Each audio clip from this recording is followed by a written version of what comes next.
Here we are. We're live.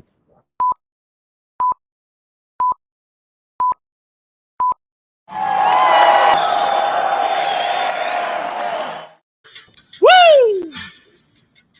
You are looking live at the GovCast.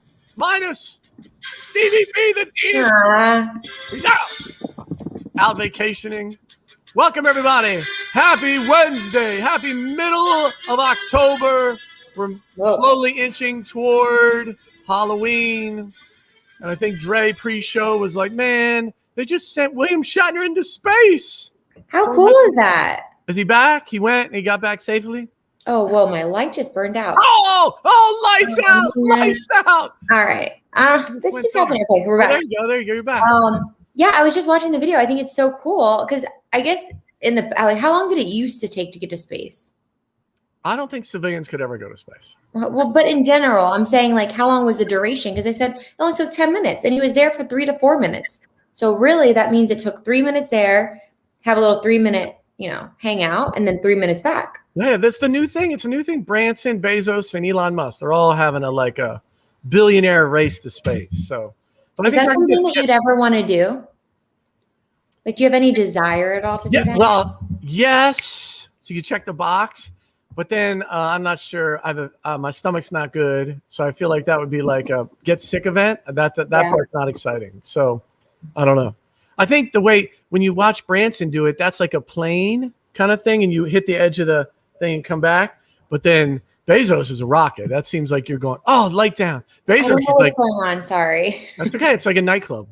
Bezos is a rocket, where I think that would be more like astronaut-ish. You know what I mean? So I'd like to. I mean, I don't know if I would actually do it, but it'd be cool. Shatner did the rocket, right? He did Bezos's rocket. Yeah. Yeah, Bezos was interviewing him. Yeah.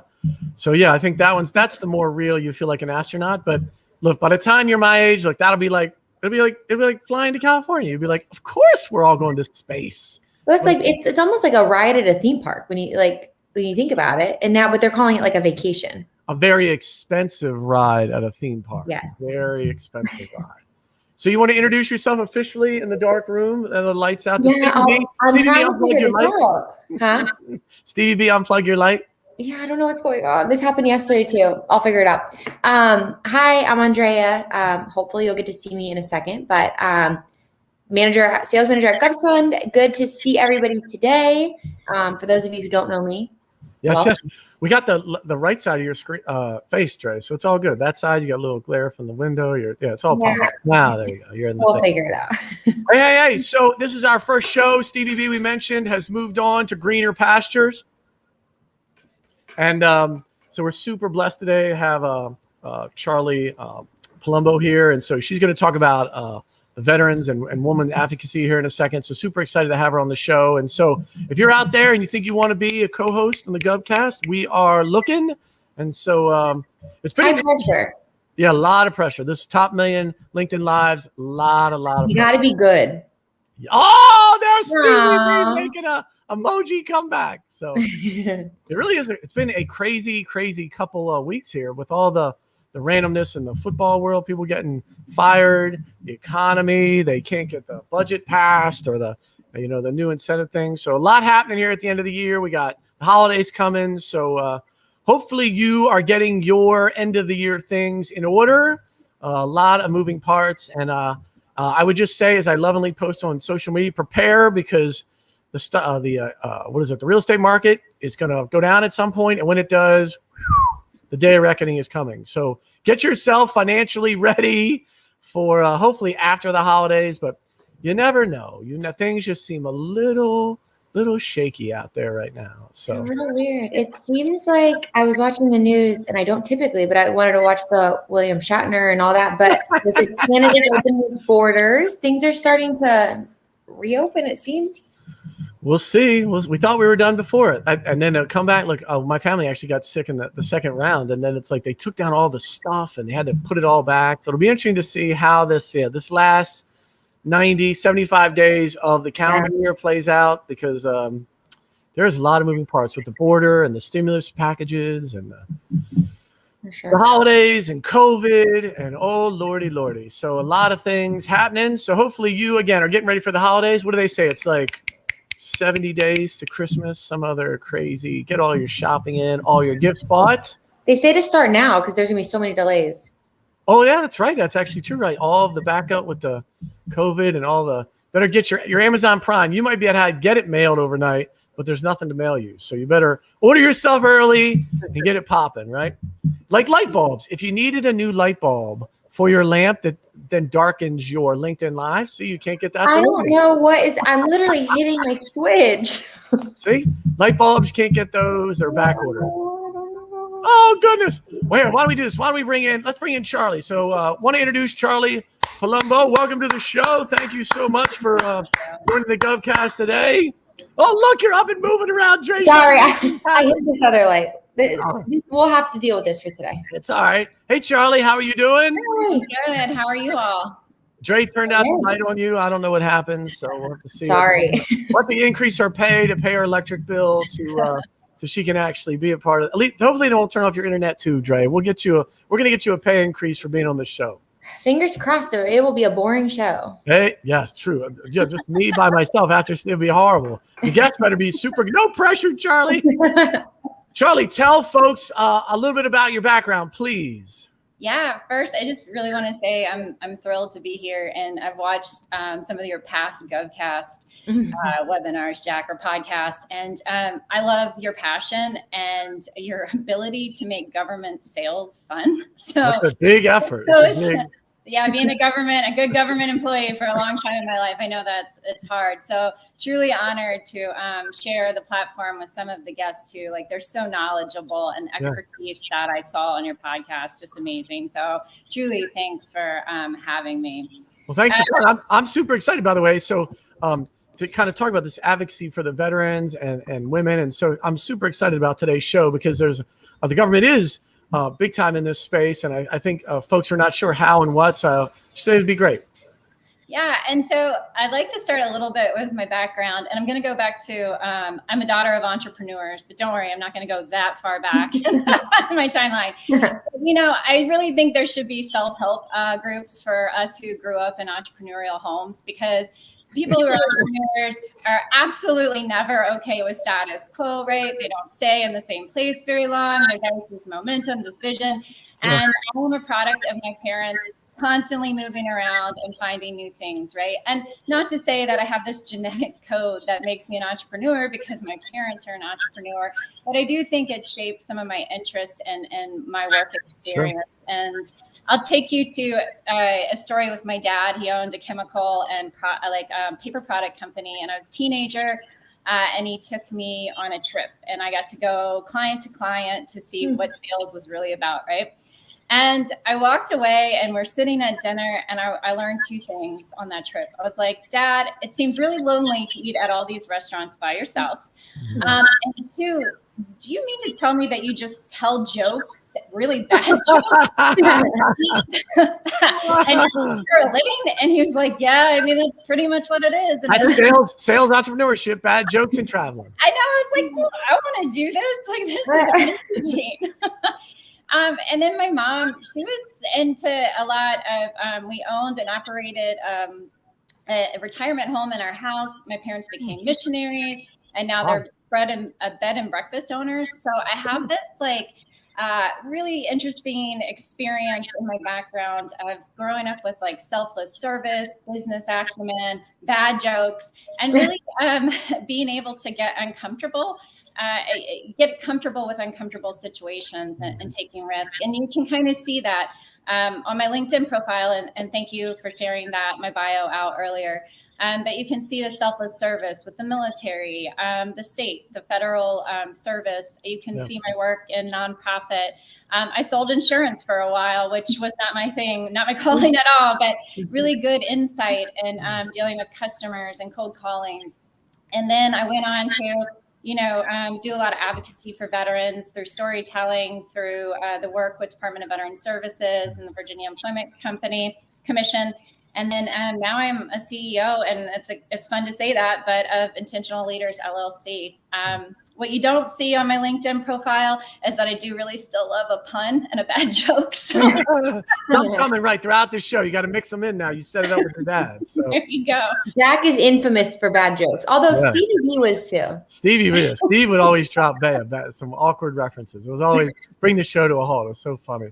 You know, it's so funny as you mentioned that. And so what I'd love to do is kind of walk through Charlie's career and her advocacy work. And so what's really interesting though in your intro is that I think we when we're young, we don't have control, obviously, the home we grew up in, but it impacts us so much, right? How we look at opportunities, what we think our ceiling is, where we should be educationally, what we aspire to be. It is amazing how what happens in our childhood affects a lot of both, our goals, what we can be.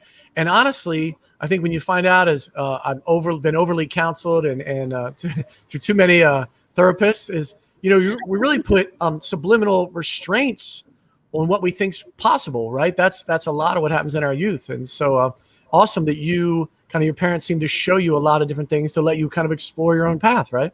Yeah. That's amazing. Absolutely. Go ahead. No, go ahead.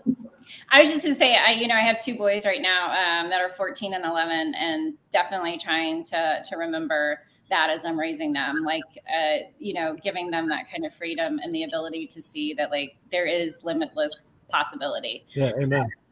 So can we talk? I'd love to talk. So early in your career, I think you started your career with the Navy. You got deployed overseas. We'd love to talk about that, and then Department of Homeland Security, and then kind of taking a job with U.S. Office of Personnel Management. So I think that's the foundation of your work with veterans, kind of being in the service and then working for the government. So maybe you could kind of share with folks kind of your background and how your career started in the service. Yeah. So my brother is about 16 months younger than me. And he got a brochure to come enlist in the military. And I was the senior. And I was in a very Christian school, and we couldn't wear pants and dance and all this. And I got that brochure, and I was like, this is for me, not for you. Why didn't I get this? I'm a senior. So off I went to the recruiter's office. I had my dad just skip out school, and the Navy was the first office, and I joined. And it was how old at that point? I was 17. Wow. So, yeah. Jeez. Ready to go. So 17, high school, went right to the recruiting office for the Navy. Yep. And then when I was 18, I left after I had graduated high school. I worked a little bit. I actually worked in assisted living home for a very long time with Alzheimer's patients. Wow. It's something that, as a 14 to 18-year-old really shaped me. And I used to say they were the only people that really got me. Just got me. So I really enjoyed it, learned a lot. There's a lot of wisdom in working with the elderly, for sure. Yeah. And so I think with the interesting, my mom early onset Alzheimer's, so been down that path, and that is a challenging. Would not wish that on anyone, that experience and that process, and those are certainly no one writes that in their bio. Hey, at the end, ... But as you went with the Navy, as you started your career there, I think you spent time overseas in Japan. Yes. I did. I spent 4 years, 3.5 after, your boot camp and A school. Spent 3.5 years on the USS Chancellorsville in Japan, stationed in Yokosuka, Japan. That's amazing. So, what were you doing? What was your role or your responsibility? So back in the day, and I hate to say that, but it's so true. A couple years ago. A few years ago, when they had dispersing clerks in the Navy. So I did payroll. So I paid everybody on the ship, kept the ATM on board, stacked with all the money, helped exchange currency. I was well liked. I was going to say, she has the money. Charlie has the money. Is your given name, by the way, Charlie? I assume that's a nickname. It's actually my name. And in the military, if you couldn't find me, they always had me in the male barracks or with the guys. I was like, just go look at the guys' records. Right. I'm over there. Yep. And so then, Dre, did you? I can ask after you. Yeah. So, and then, I think to your career, then it started with the Veterans Education Transition Employment Services, right? Kind of as you came out of the service, can you talk about how kind of your advocacy for the veterans community kind of started? So I took a really weird path before I got there, right? So there's a huge break where I followed my husband to Italy as a military spouse. So when I was in Italy, I worked for some of the more morale, welfare, and rec departments. So that was my job, helping sailors have fun experiences. And then I'd get out and I worked for Bridges and Waterway Management with the Department of Homeland Security and did all these different things, insurance, nonprofit work, did the traditional transition of, I don't know what I want to be when I grow up. But what got me into advocacy is I sat in a VA one day and I did their questions. They have this questionnaire, all the things that might possibly be wrong with me, right? Are you experiencing this or that or this or that? And I was able to check no to a lot, but I knew a lot of those who I served with would be checking yes, because the boxes were there for a reason. And it really started this heartfelt passion to serve veterans, because I felt hey, yes, I was in after 9/11, but I didn't have the experience a lot of people did. And I know that a lot of people, when they come home, it's got to be a new norm for them. And so it was kind of my passion starter to say hey, if this is the experience of our soldiers, sailors, everyone coming home, we need to get prepared for this, and we need to prepare to surround them and bring them home correctly. So. Amen. So when you were overseas, I guess, so going a step back, were there any experiences that you had or maybe observed that you feel really shaped you, because you were so young when you went out there? Yeah, I would say the biggest thing that really shaped me is in Japan. I look back, and I don't like to live with regrets, but I was young and we liked to party, and we would pull into ports and we would just be we've been underway for days. I'm just going to go have drinks. And you don't realize how fortunate you are to be experiencing this culture, right? All the amazing things in Japan and all these ports. And I didn't take the time necessarily to go explore. But what I did do when I went to Italy was learn the language. We lived in an apartment complex run by a mama and papa, that's what we called them, who didn't speak anything but Italian. So it forced our hand. And then for me, it was every month we took a trip somewhere around Europe so that we could really engage in the culture and appreciate where we're at. So I guess when ignorance is bliss, you don't know what you have until you turn around back. So go. Wait, I have one follow-up for her. This is just a curiosity thing, because I've only been to a couple countries in Europe. But what's your favorite all-time country that you visited? Well, not in Europe, but I loved India. Okay. I fell in love with the culture and the people, and it was crazy and dirty and all kinds of stuff. But we got this taxi cab driver, and he took us on a tour for 3 days straight. He would just come get us and take us to all these markets and all these random, I don't even know, things you pay for to see elephants or whatever. But it was just a real experience. And we had Ayurvedic massages, which were amazing, traditional, the oil rubbing and everything. And I feel like something in that got me to always love India. They did something in that Ayurvedic massage that has me called to that. But what a great place and culture. So funny. We are crossing paths. So started our careers in the Navy together. So funny. When you're talking about, working with folks with Alzheimer's, and then hey, when you were young, kind of drinking and partying some of your stuff away, and then India. I've been to India, so way too many cross paths here. I got too many things I want to dig in on. It's really interesting when folks are young. For any of our, I don't know how many young folks we have watching the show, but that thing really, when folks there's this thing what is it? Work hard, party hard, and it's so funny. When you get older, you look back and you go, "Oh, that is such a vicious statement. I missed all my 20s, right? If you could have just dialed in earlier." So it's so funny. That's one of the biggest things I try to tell young folks. It's "Oh, don't waste your 20s like I did." But so as you're doing that, so then you're at the VA, you see there's some issues. I think even today, right? I think we don't do a great job. Both, I think a lot of transition times, right? When folks are in college, coming out, that can be choppy. Folks are incarcerated. When they come out, we're like, why is there recidivism? There's hard to transition. Folks that are in the military trying to get in, athletes, you always hear like, hell, once they leave whatever sport they're doing, whether it's college or pro, if they're lucky enough, like that, we don't have a great transition model, particularly for our service folks, right? So how did you see that? What things did you see, and what were you thinking, and how do you think you could, what were you thinking? How could you assist the process? Yeah, when I look back, like when I transitioned, I came from Japan to California and basically got a book and like a 2-minute spiel of like, figure it out. And I'm like, figure it out? I don't even live in California. What am I figuring out? Like, yes. So I tell like people now, I'm like this, I know like the transition assistance program, if you ever talk to a service member, they might have their like, it didn't work or they didn't do this or whatever. But the sea of goodwill, which sometimes is overwhelming, is out there for transitioning service members. And the transition assistance program is so much better than it was.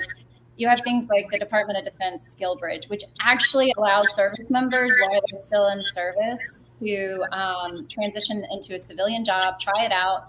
And I think it gives the employer the opportunity to see what a transitioning service member brings to the table. And then it gives the service member that like foray into corporate America. Like, is this for me? And they learn the speak and the culture quickly. So that's really interesting and what I've seen. And then can you talk a little bit about your the things you've done, both I think with the Veterans Education Transition, the Virginia Employment Commission, like can you talk about some of the things that are out there for veterans as they look at both kind of, taking what they've done in the service and potentially moving into government sales or moving into, their new private career? Like what are some of those things look like? Oh my goodness, there's so many. Like I said, the DoD Skill Bridge. You have the transition assistance programs. You have Hire Our Heroes, the fellowship program. I mean, you have a million different job fairs and groups. And then what I'd also say is that you have like the Commit Foundation, all these opportunities where you can get like one-on-one and the Small Business Administration. And I'm a product of that right now as I've kind of like started into the transition of being an entrepreneur. They have a class called Reboot and Boots to Business. And so you can actually be transitioning and go as a veteran to the Small Business Administration and get all these classes that lead to a series of other classes. So I did the Reboot and then went to selling to the government, and now I'm in revenue readiness class. And these are all free for veterans. And they're just things that you have to just do some Google searching, ask people ahead of you that can mentor you, people that have transitioned successfully. And I have found that LinkedIn, people are really willing, if you just reach out, to ask for mentorship and advice to help you out. And there's also an organization called Veterati. So if you're looking for a quick mentorship, you can go in there as a veteran. It's free. I mean, there's so many amazing services. And a Department of Veteran Services truly so fortunate to have implemented a Women Veteran Conference for the state of Virginia. I actually started that at the Virginia Employment Commission, and then it grew and grew, and Department of Veteran Services took over it. And the Military Medic Program, I was able to support medics as they transitioned. We had a great team at DVS that worked one-on-one with those who had been medics and corpsmen. So just a lot of great things. I would say that a lot of people forget to look at state Department of Veteran Services or Veteran Affairs. And they can help you do your claims and your benefits, and they can kind of help you navigate all the sea of goodwill. So I always tell veterans to reach out. I mean, you might not like it. It might not be like they answer everything and get you that job. But I will say this to kind of wrap it up is like transition is not a destination in my mind. And Jack, you made the point, like you transition out of all kinds of different pieces of our careers. And military is no different, right? You're going to have to reinvent yourself. You'll find a new mission. You'll find a new purpose. You'll evolve. But it's not a task list to be checked off like I got the job or I got the house. It's kind of a mindset change. Like, so I just offer that to people is like, don't get stuck on a task list. Especially for folks that have been, frontline combat. It's hard to imagine, I think, for most people to go from that life and death every day back to America as our oblivious, normal civilian. You know what I mean? It seems a big change. Right. Absolutely. It reminds me, like, speaking of the transitioning, so years ago when I was right out of college and the year, like during my senior year and then like 2 years after, I worked with a company, was actually a nonprofit that sponsored my boss's new idea where we built a home for kids transitioning out of foster care. And so just obviously very different, right? But in that transitioning phase where these kids are after 18, they're no longer considered in foster care. So they're just adults. And so we had this home it was 10 people at a time, and it was almost like a dorm, right? They lived there rent free though, but they had to meet certain criteria where we helped them find a job. They had to, do a certain amount of public service hours, XYZ, but it does remind me of that.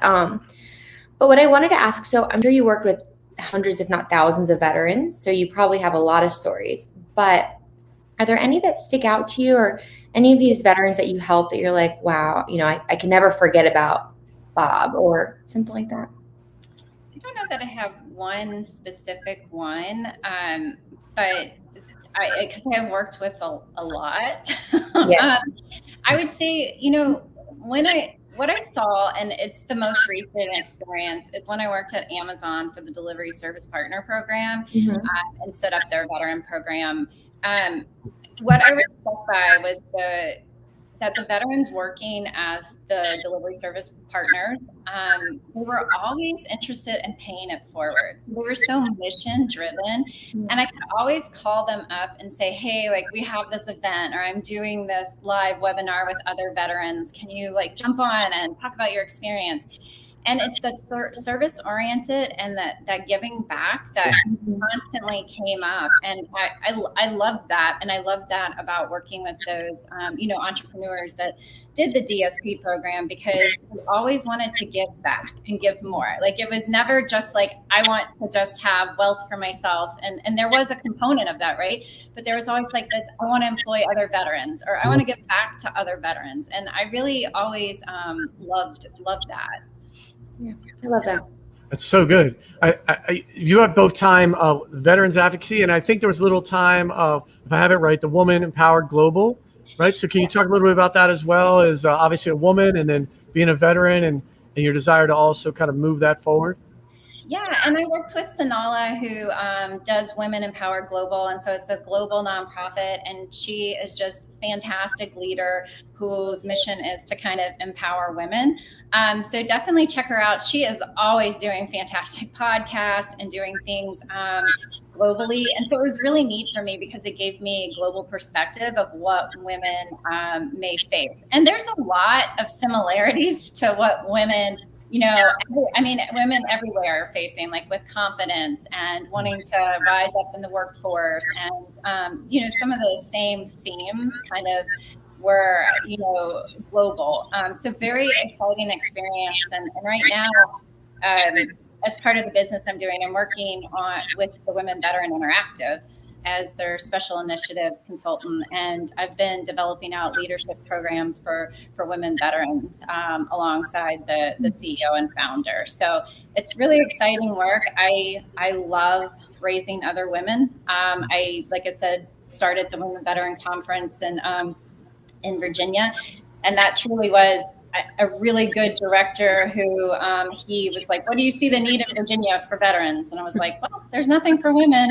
Can we do a women veteran? Yeah. He was, absolutely. And he was a veteran himself. So much support for, his sisters in service and just allowing me the free reign to like start something and build it up. And then we would later have women proclamation weeks and days for women veterans by the governor of Virginia. So it was really exciting work to work on. And you feel like you've done something that outlives you. Yeah.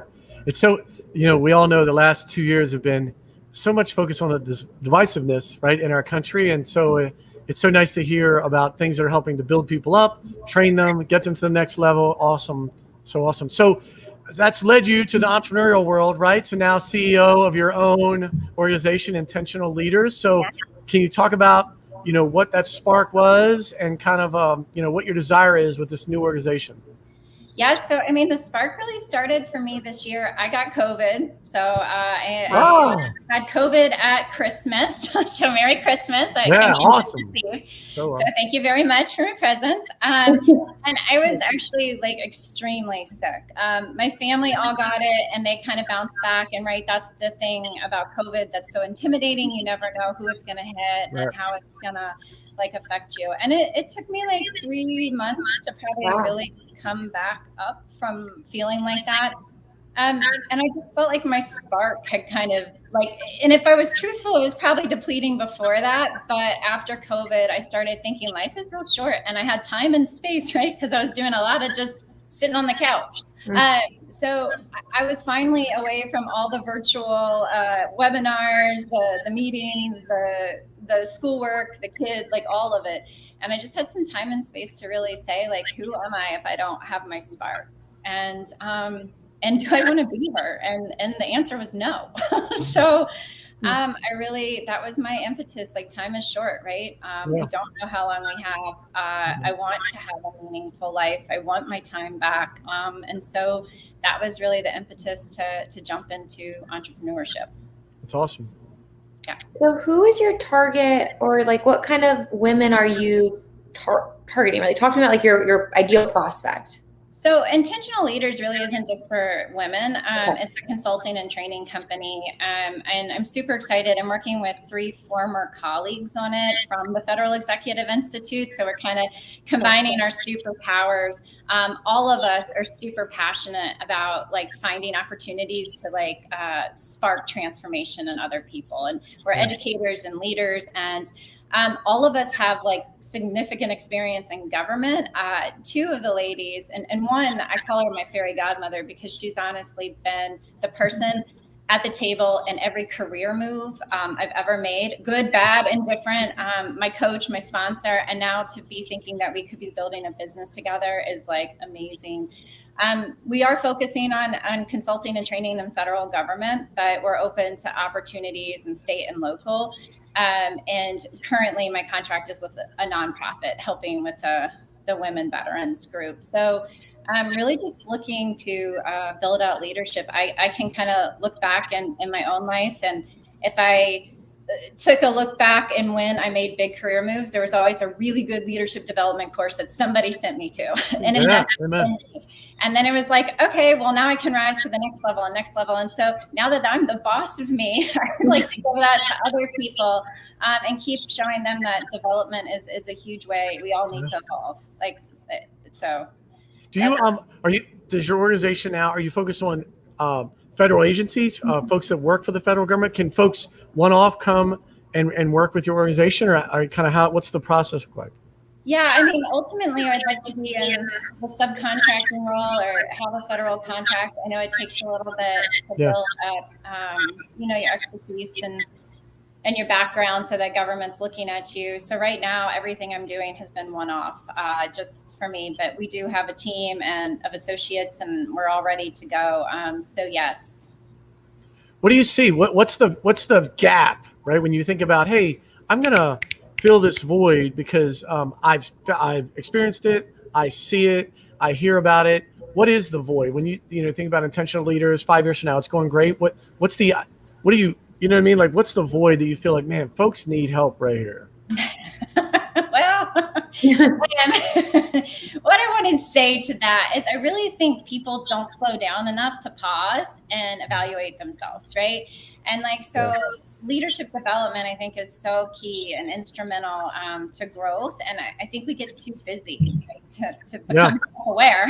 So I think if I could, I really see myself as being this flint almost to help people find that spark again and transform their lives. And that would be the greatest thing I could be doing, is if I could just be inspiring people to transform their lives. Because you have to choose to light the fire and walk through it. Amen. That's a great line. That is great. You got to light the fire and walk through it. Yeah, I mean, it's true.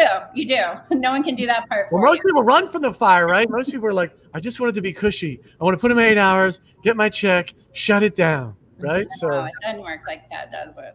no, not if you're going to be fulfilled, right? It's like we're wired. Human beings we're wired so oddly because we want it to be peaceful and calm and reliable and shut it down at 5 o'clock.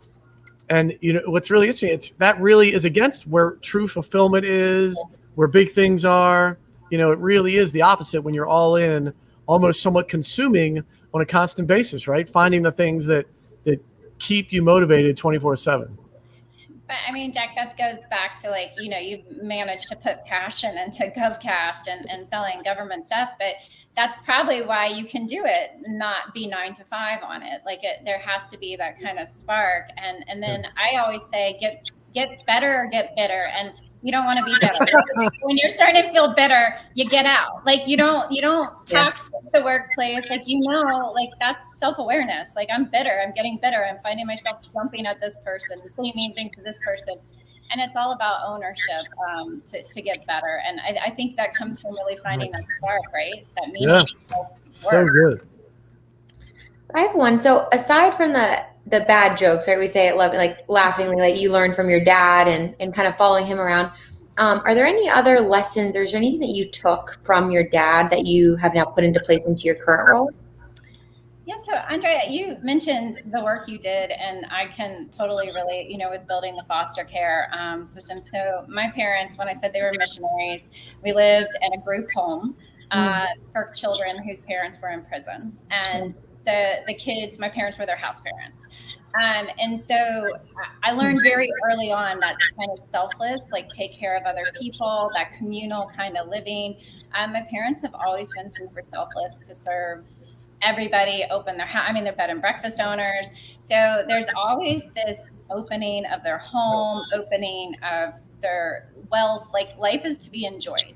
And they go to the other thing I've learned, they go to the Dominican like twice a year. COVID's kind of stopped that, but it's their thing. And I'm always like, you guys go twice a year? And they're like, yeah, but this is what we love. This is what keeps our relationship together. And my parents have been together, I think 50 years is coming up in like another 2 years. Wow.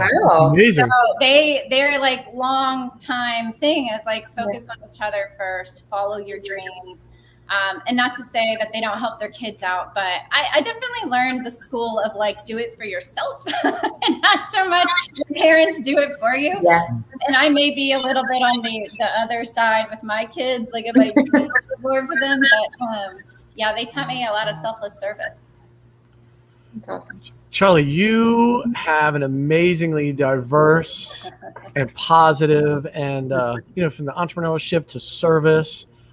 So I guess I want to kind of throw you this open-ended question instead of kind of going through your career and specific things. As you're doing your thing now, like, are there 2 or 3 things that stick with you? You mentioned your sons. You're trying to like share both with in your career, in your family that, from your life experiences, you found, these couple nuggets are super important. Kind of like, and I know you have, you've written a book as well. And so, are there specific things that you feel like are crucial foundationally for, again, your career, your family, kind of open-ended? I'd throw it back to you. Yeah, I mean, so one of the things for career, and I know a lot of people use the with them, like what's in it for me, but I kind of subscribe to the with it. One, it sounds cooler, like with it. It's a little bit better than thumb.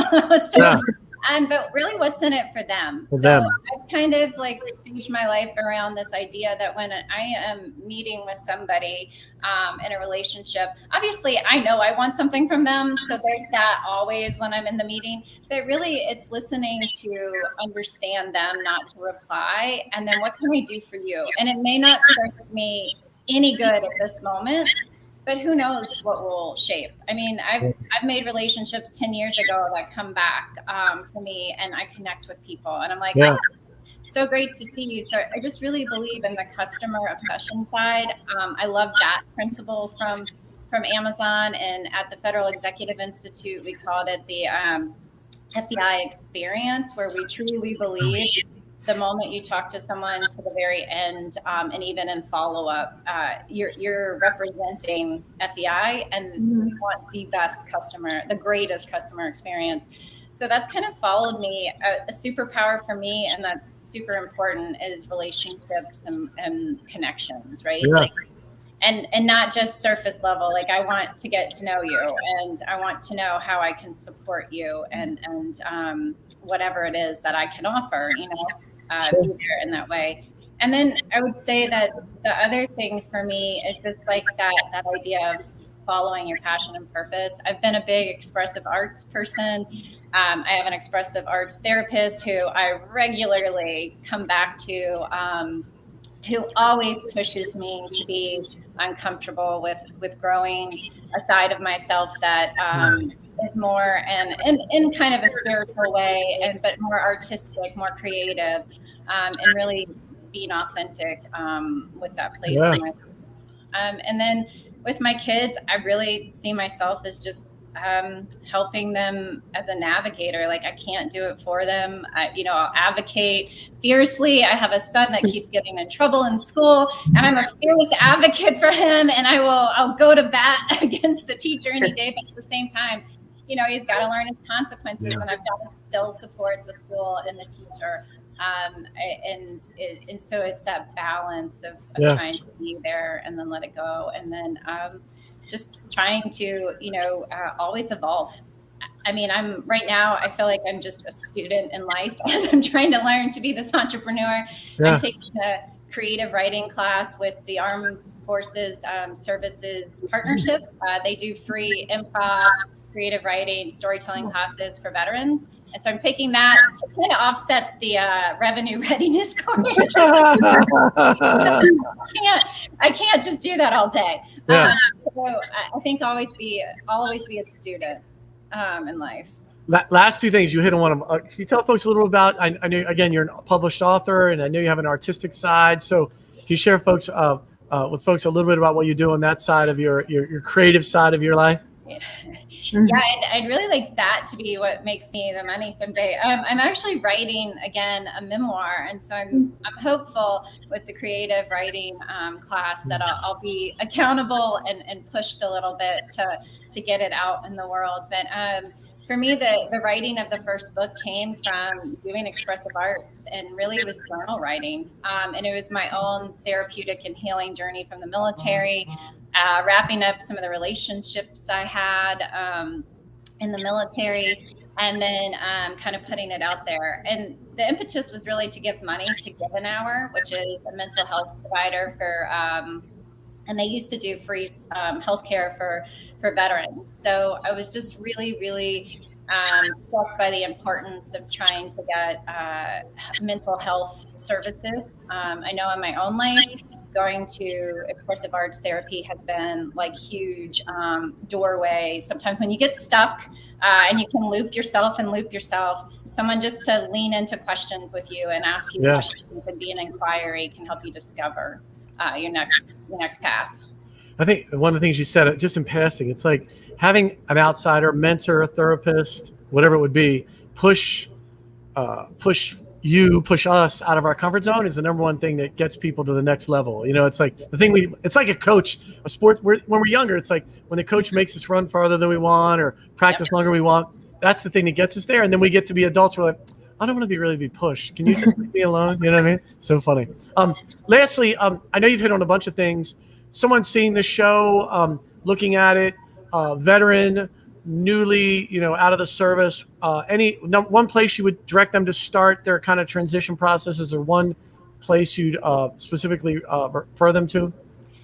I would say if you go to a local Department of Veterans Affairs or Services in your state, or do a Google search for like transition, hiring our heroes is always great. Hire our hero. There's hiring our heroes and hired our heroes. So I get them confused. But there's another one to do with resume writing and stuff like that too. So so much. And I'm always happy on LinkedIn. I offer myself, but I can always point people in the direction of, the best service that might fit their need. That's what I was going to say. So as we wrap up, what's the best way to reach you? What are the things you're working on now? Tell maybe a little bit more about intentional leaders. Like how would folks reach out to you? Yeah, I mean, right now on LinkedIn, I'm hoping to launch my website by next week. So super excited about that. Of course, it takes a little bit of time to get it all together. And so reaching me on LinkedIn is probably the best way at the present time. That's great. Charlie Palumbo, thank you so much for your time and energy. Thank you also for your service. Thank you for helping others through their transition process. Amazing. And I think all of us appreciate what our service members do. Yes. And then actually trying to help them, though. It's a difference. Like you mentioned, your parents are also missionaries. We all see needs, but very few actually jump in and help. And so appreciate your service, your heart, your desire to make this a better place, and wish you obviously the very best with intentional leaders. Thank you. Thank you so much for being on the show. God bless. It is a lot. Listen, I said there's a lot of us. You know what the analogy is? It's like you go down the highway and you see somebody broken down with a flat tire, and you're like, oh, am I gonna stop? You know what I mean? Very few people. What's that one? What is the? It's called something where you don't do anything because you think somebody else is going to. Yeah, it's called something. No, I don't. Nope.